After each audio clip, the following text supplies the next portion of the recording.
Frederick enlisted into the British Army in 1913, a year before war broke out in Europe. His pre-war time was filled with military training and other aspects of joining the military. After receiving training, the men of 2nd Battalion South Lancashire Regiment headed from training camp in Wiltshire to Southampton, where they embarked on SS Lapwing around 1700 on the 13th of August. The men arrived in the port of Le Havre around 0400 on the 14th of August. After disembarking the ship, they made their way to the canal on which they travelled via the River Seine to the city of Rouen. They then moved into a rest camp at Mount St Aignan, where they remained until October, during which time they underwent further training, acting as reserve troops and preparations for the potential of war. October 1914. 8th of October. Battalion left Eurville about midnight and joined brigade, marching to Regnerville, arriving around 0530 on the 9th of October. This is where Frederick was deployed into the First World War. 9th of October. A and B companies at once took up outpost duties. Remainder of battalion put into billets. Battalion, joining part of the 7th Infantry Brigade, left billets around 1600 and marched for about 2 miles northeast. Brigade marched from Regnerville around 1900, arriving at Perness about 1500 on the 10th of October. Companies on outpost duties during brigade moved by motor lorries to Perness, arriving around 0200 to 5:30 on the 10th of October. 10th of October. A hard and tiring march completed without casualties. Captain Morgan, 3rd Battalion, and 2nd Lieutenants Meredith and Slay, 4th the Kings, joined battalion at Perness. 11th October. 3rd Division continued advanced in northeast direction. Battalion marched off about 0900, arriving Hingis around 1900 and went into billets. 12th October. Battalion, forming part of an advanced guard, left Hingis around 0700. By evening, battalion had taken up an entrenched position in vicinity of La Couture, having come into contact with the enemy. Casualties: a few men wounded. Captains Melville and Andrews, 4th the Kings, joined the battalion. 13th October. Advance made to vicinity of Richebourg, where battalion entrenched in vicinity of St Vast. Very wet day, casualties light. 14th October. Practically no change. General Hamilton, killed between Richebourg and La Couture, was buried at night at La Couture Church. During the ceremony, firing along the whole line was exceptionally heavy. Lieutenant Gibson, 3rd Battalion, and 2nd Lieutenants S.H. Taylor and C.J. Waldy, 3rd GS Regiment, arrived at La Couture but did not join battalion. Slight advance made. 15th October. Battalion advance began north end of Richebourg. Brigade took up facing northeast. 2nd Lieutenant Mercurio and several men wounded. 16th October. Advance continued in northeast direction, and by night battalion was in vicinity of Neuve-Chapelle. Later, battalion relieved by 1st Wiltshire Regiment and withdrew to billets in Neuve-Chapelle. More reinforcements joined from La Couture. 17th October. About 1000 hours, B&D companies ordered forward to reinforce the firing line, supporting the 3rd Worcester Regiment. Later in the day, A and C companies were also ordered forward. The attention of this position in the firing line was directed on the enemy in the vicinity of Bois de Baez. B and D companies being directed to fill gap in line between East Surrey and Worcestershire Regiment. A and C companies in reserve at Happelgarb. Captain Morgan reported sick. 18th October. Dispositions unchanged except Worcester and Royal Irish Regiments replaced by King's Own Light Infantry and West Kent Regiments. Line facing Bois de Baez during the night. Trench extended and reinforced. 19th October. No change in situation. A and C companies moved forward in relief of B and D companies. Trenches further improved. Captain Ritchie admitted to hospital. Captain Melville assumed command of C Company. 20th October. Heavy attack made on trenches occupied by battalion. Heavy losses sustained. Captain Bagley wounded, others killed. B and D companies sent to reinforce line. 2nd Lieutenant Slay wounded. 2nd Lieutenant Waldy killed. 21st October. Further heavy attacks and considerable casualties. Captain Gibson killed. Captain Carlyle, Lieutenants Andrews, Clark and Sharp, 2nd Lieutenants Taylor, Meredith and many men reported missing. Remainder of battalion withdrawn and placed in billets near western side of Bois de Baez. Heavy attack at night on 14th Infantry Brigade on right. 22nd October. Heavy firing continued on our right. Battalion still in billets. Major Ashworth in command, with total other ranks about 300 men in reserves. Sergeant Windsor maintained fire and was killed around 2200. Battalion was ordered out to assist Royal Engineers in digging trenches and was withdrawn around 0400. 23rd October. Battalion moved to billets at Richborg St Vast and accommodated at rest all day.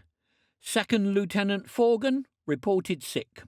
24th October.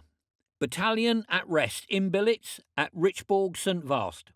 25th October. Situation practically unchanged. During afternoon, battalion moved out to reinforce Royal Irish Rifles, but later withdrawn to billets. Around 1900, 200 men under Captain Melville were ordered out to assist remaining soldiers and improving trenches in vicinity of Neuve-Chapelle. Raining very heavily. Reinforcements of 65 other ranks joined the battalion, being taken forward from La Couture by Quartermaster. 26th October. Party detailed to assist Royal Engineers returned to billets around 0400. About 1500, the battalion received orders to be in readiness to march, and around 1600 moved in direction of Neuve-Chapelle and placed in support of the brigade. 27th October. Battalion moved forward with Royal Fusiliers to attack enemy positions in vicinity of Neuve-Chapelle. This was not successful, and battalion withdrew and took up new positions about 400 yards in line with old position. 2nd Lieutenant Mighthill killed, Lieutenant Davis MO relieved by Lieutenant J.M. Vinney MO. 28th October. Around 0100, battalion was relieved by Indian sappers and miners and withdrew after dawn to billets at Richborg. Around 1500, orders received from battalion to move out in direction of Neuve-Chapelle to support dismounted cavalry. 29th October. Battalion withdrew at dawn to original billets at Richborg. Around 1600, village heavily shelled by enemy's big guns and all units in billets forced to return to La Couture. During the shelling, the house, serving as Battalion HQ, was struck. Major Ashworth and Captain Melville unfit for duty due to severe concussion. On arrival at La Couture, Captain Melville was sent to hospital and Major Ashworth was accommodated at HQ 3rd Division. All men placed in billets at south end of La Couture. Shelling of Richbourg continued practically all night. Battalion mustered. Captain Herbert in command. Lieutenant Fulcher, adjutant and machine guns. Lieutenant Vinnie, MO. Second Echelon, Major Gown. Lieutenant Salter, transport officer. Lieutenant Doust, quartermaster. Total other ranks about 330. 30th October. Around 14:30, whole brigade moved in a northerly direction, arriving at Dulieu around 18:30. Major Ashworth admitted to hospital. Captain L.W. Herbert assumed command of battalion. 31st October. Brigade moved at 0900 and arrived at Merris around noon, occupying billets there. November 1914. 1st November. Sudden orders received for brigade to move. Left Merris around 1300, marching in a northeasterly direction, halted at Locre around 1700 and went into billets there. 2nd November. Battalion remained at rest in Locre. Orders received for Major Gown to be held in readiness to proceed to base. 3rd of November. Captain S. Duncan and Sergeant J. Gore, 3rd Gloucester Regiment, reported for duty with the battalion. About 1300, Major Gown proceeded to base. Battalion still resting at Locre. 4th November. No change, still at Locre. 5th November. Brigade moved forward in direction of Ypres, marching from Locre about 0800. Halted about noon, 2.5 miles south of Ypres, around 1600. 2 battalions of Gordons and Wiltshires moved forward to a position in vicinity of Hooge, and shortly after, the battalion and Royal Irish Rifles followed to take up a position in reserve at same vicinity. 6th November. Battalion in reserve trenches in vicinity of Hooge.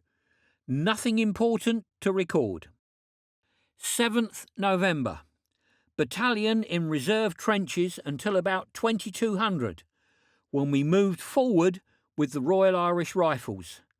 Difficulty in getting supplies up to battalion owing to town of Ypres, through which transport has to pass, being constantly shelled and on fire in several places. 8th November. Battalion in firing lines. Considerable damage to trenches by enemy's guns.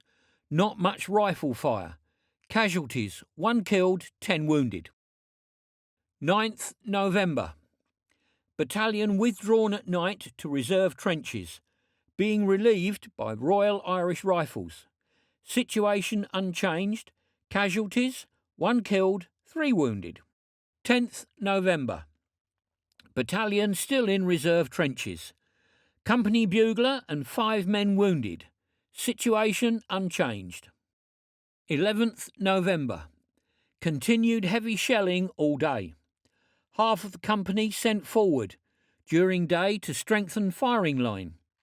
Remainder of battalion in reserve until night, when moved forward to relieve Royal Irish Rifles, who withdrew to reserve trenches. Weather very bad. Heavy rainstorms, heavy shelling and rifle fire. Casualties: 5 wounded. 12th November. Continuous heavy rain and heavy shelling all day. Casualties: 1 killed, 2 or 3 wounded. 2 horses killed. Captain T.W. Herbert reported sick and removed to field ambulance. Captain Duncan assumed command of the battalion. 13th November. No change in local situation. Considerable rain all day. Captain Duncan killed. Captain Gore wounded. Several other casualties. Lieutenant Colonel MC Green arrived from England and assumed command of the battalion. Only other officers left are Lieutenants Fulcher, Salter and Dost, quartermaster. This is the day Frederick died. Originally believed to have gone spotting with his captain, both were lost and never seen again. It was believed they were lost in no man's land. However, after finding an army document, we discovered he was brought back and put into Field Ambulance No. 3, where he succumbed to his injuries and died. His body has no grave, but his name is forever inscribed on the walls of the Menin Gate, along with 55,000 other names who have no known grave.